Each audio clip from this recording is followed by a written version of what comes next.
What is up, ladies and gentlemen? It is Steven Dumeng here, 1495 Sports, presenting The Mixer. Let's get right to it. UFC 304 main card predictions. We're opening up in the featherweight division with Giga Chikadze facing off with Arnold Allen. I mean, these guys were both respectively running some very impressive winning streaks in the UFC. I mean, Giga was 1, 2, 3, 4, 5, 6, 7 wins in a row until he met Calvin Kattar, where he took a tough unanimous decision loss. He, however, has recently bounced back. Actually, it's not terribly recent. It was actually a year ago against Alex Caceres. Time flies because I thought that fight was a lot more recent than a year ago. And he is facing off with Arnold Allen, who is currently on a 2-fight skid. We're talking about those winning streaks. I mean, a man was on I believe 10 fight. Let's see, we got 1, 2, 3, 4, 5, 6, 7, 8, 9, 10 fight win streak for almost a decade prior to this 2-fight skid. He really needs to get back on the winning track. And quite frankly, I think he's going to. I mean, the 2 fighters he sustained losses to, he went to the cards with, that being one of the GOATs, Max Holloway, and also one of the top contenders in Evlov. And he went, like I said, he went to he sustained decision losses unanimously. However, he did go the full 25 with each fighter. 25 and 15 minutes respectively. And that said, I think Arnold Allen's going to get back on the winning track. I mean, Giga is certainly no slouch, a very talented fighter in his own right, but I think Arnold Allen is, I think age, especially at the lighter weight classes, I was talking about this on another video, the lighter weight classes, I definitely think the age plays a factor. Heavyweight, in the heavier divisions, again, more notably in heavyweights, isn't as much a factor. I mean, Stipe and John Jones are both, believe in their 40s at this point, but the younger fighters at the lower weight classes, I think that certainly plays a factor. I mean, there's a 5-year age difference, Arnold Allen being 30, Giga being 35. Both have the same amount of MMA fights, professional MMA fights at the least, but yeah, I do see Arnold Allen taking the win.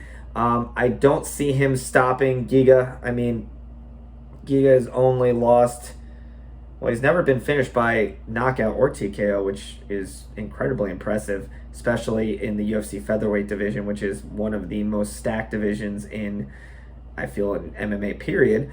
But that said, only finished once by submission. I don't see Arnold Allen scoring the finish. I think we're going to see Arnold Allen opening up the show with a unanimous decision win. Arnold Allen by unanimous decision over Giga Chikadze in the featherweight division. Moving on, we will have some middleweights facing off. We have Gregory Rodriguez, who will be taking on 10-1 Christian Leroy Duncan. Gregory is currently riding a 2-fight win streak. 4-1 in his last 5. Very impressive. I mean, he's been, knocking heads off left and right. My goodness. I mean, he is certainly a knockout artist. Of his 15 wins, we have 10 by knockout.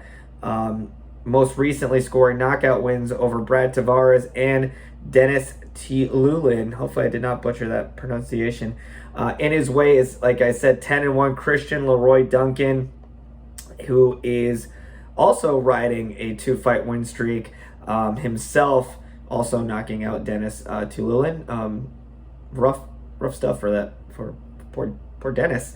But he is also 2-1 in his last 3. Duncan, that is. But yes, I always defer to our good friends at SureDog, my favorite website for MMA. And yeah, I think this one's not gonna need the judges. I think we're gonna see a knockout. These guys are going to be standing and banging. I mean, much like Gregory, Christian predominantly wins by knockout. 8 of his 10 wins are by knockout. 80% of his wins are by knockout. Gregory also, again, with a very big knockout ratio. I do not see this going to the cards. Like I just said, I think we're going to see, I'm going to go with, this is a tough one. I feel like it's a coin toss. I believe either fighter can knock each other out. I don't see any other result besides a knockout, but I think we will see. I'm going to go with Christian Leroy Duncan by TKO in the first round. We're going to see some fireworks, ladies and gentlemen. That one's going to be a banger. Moving on, we have Paddy the Baddy Pimblett, 21-3, facing off with veteran fighter Bobby Green in lightweight action. I mean, Paddy has been very polarizing in his UFC run. Despite being undefeated, he is 1, 2, 3, 4, 5-0 in the UFC.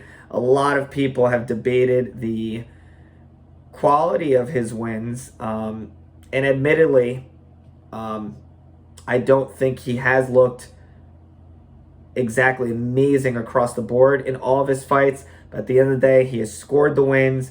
He is climbing up the ladder, and in his way is Bobby Green. Like I said, longtime veteran of the fight game. I mean, he's, almost 50 fights deep for Bobby Green professionally, and coming off a decision win over Jim Miller. But prior to that, a knockout loss, a very quick knockout loss, Jalen Turner. He did win his last 2 before that, scoring a very quick knockout over Grant Dawson, and also beating Tony Ferguson, who ironically was the last win of Paddy Pimblett's current run. However, the difference being that Bobby Green finished, although they had 6 seconds left, still stands. He scored the submission finish over Tony Ferguson, where we didn't see a finish in the Paddy Pimblett fight with Ferguson, that is. I think this one's going to go to the cards. Honestly, I don't see a stoppage here. I think we're going to see Paddy. But I think these guys are going to be throwing hands. I don't think anyone's going to be looking to take it to the ground. Bobby does seem to prefer keeping his fight standing. Paddy also likes to entertain and keep the fight standing. I think that's exactly what's going to happen. I do feel that we're going to get Paddy Pimblett's run extended. I'm going with Paddy Pimblett by unanimous decision. I think he's going to keep the streak going, and hopefully we'll see him facing off with even tougher competition moving forward. That said, I know I might sound like I'm kind of dismissing Bobby Green. He really should never be discounted. Bobby Green has taken out some prospects recently, and he could certainly knock out Paddy. That I won't deny that. He certainly could. I just don't see it happening. Moving on to co-main event action, we have the heavyweights, the big guys, ready to put the interim title on the line that Tom Aspinall currently has, because John Jones and Stipe will be fighting for the actual heavyweight title, hopefully very soon. But we have Curtis Blades facing off with Tom Aspinall, who are arguably some of the best heavyweights, period. And they will be facing off against each other. And we have Curtis Blades, who is coming off a knockout over Jailton Almeida in the very second round. I was going to say very first. Very second doesn't sound as good. In the second round. And prior to that, unfortunately, sustaining a loss to Sergey Pavlovich in the very first round. There you go.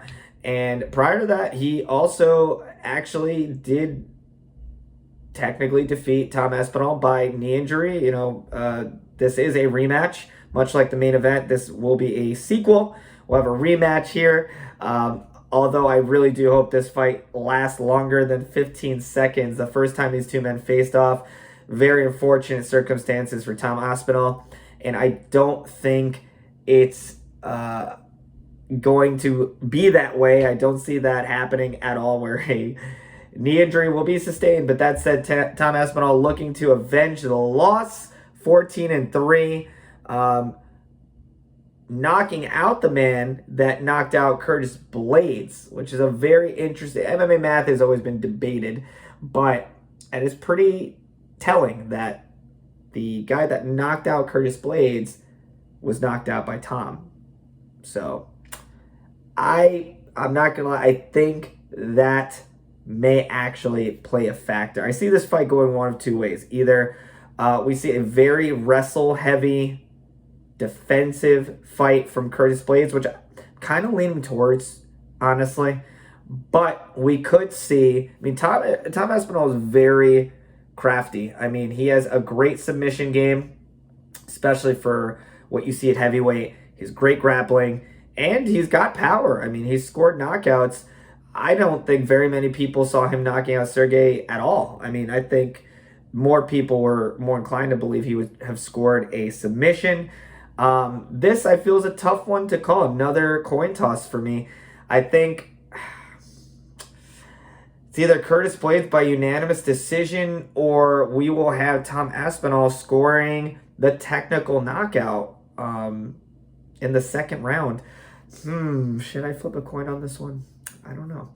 What will we call? Well, the mixer's got to make a decision. I will say, I think we will see. I'm gonna really be kicking myself if I pick the wrong one here. But that's why it is MMA, a very unpredictable sport. That said, I think we will see. I'm gonna play this one safe. I think. Or do we go MMA math? This one's tough. I'm really thinking about it. All right.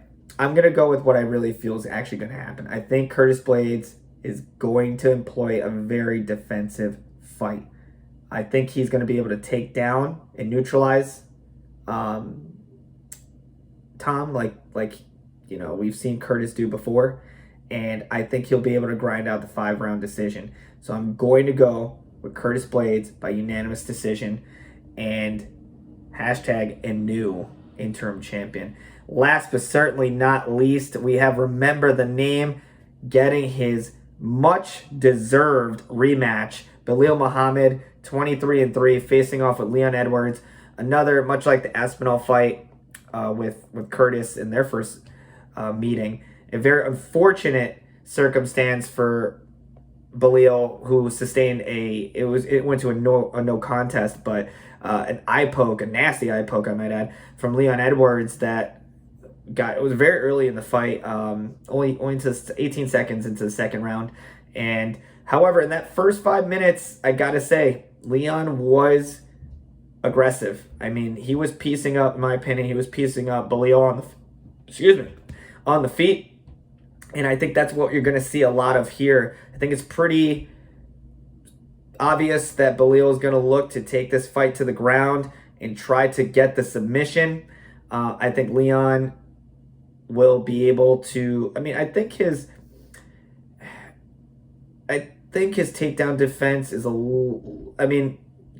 it was a bit suspect, his last fight against Colby, especially going into those later rounds with Colby. But that said, I think Leon will be able to keep the fight on the feet. And we've seen Belal get knocked out before. He got knocked out by Vicente Luque. However, kudos to him for avenging that loss. He put a 5-round beating on Vicente. So he very much could give Leon the same medicine. But that said, I don't see it happening. I think Leon is going to be looking to make a statement, and I think we will see Leon get the finish. I'm going with a 3rd round TKO for Leon Edwards, hashtag instill. Belal should have gotten this title fight, I feel, like years ago. I mean, it's aside from the no contest, he's been on he hasn't lost in like 5 years. I mean, 1, 2, 3, 4, 5, 6, 7, 8, 9 fights, all won in a row, obviously minus the no contest. Leon also on fire. I mean, being one of the greatest of all time. Colby, no, I know, I'm teasing. Colby's a talented fighter too, but Usman, twice, no less, and closing out that trilogy. And again, coming off most recently his decision win over Colby Covington in December. So it's great to see Leon back in action. We will see what I believe, like I said, third round TKO for Mr. Leon Edwards. Rocky scoring the win, moving up to 23-3. And I think we'll finally get a decisive ending to Leon and Belisle's story, so to speak. Because again, it's no contest, and there hasn't been a conclusion until hopefully this Saturday. But yes, those are my picks for UFC 304. As always, thank you so much for tuning in, my friends. Those will be my picks. So far, I've been doing pretty well online. When I'm watching, my picks have been really good for the most part. I would say I think I have a winning record when it comes to that. So online, I typically live tweet those results. But in any case, enjoy the fights. Check out 1495 Sports. And thank you for tuning in to another episode of The Mixer with Steven Dumeng. Till the next one, enjoy the fights.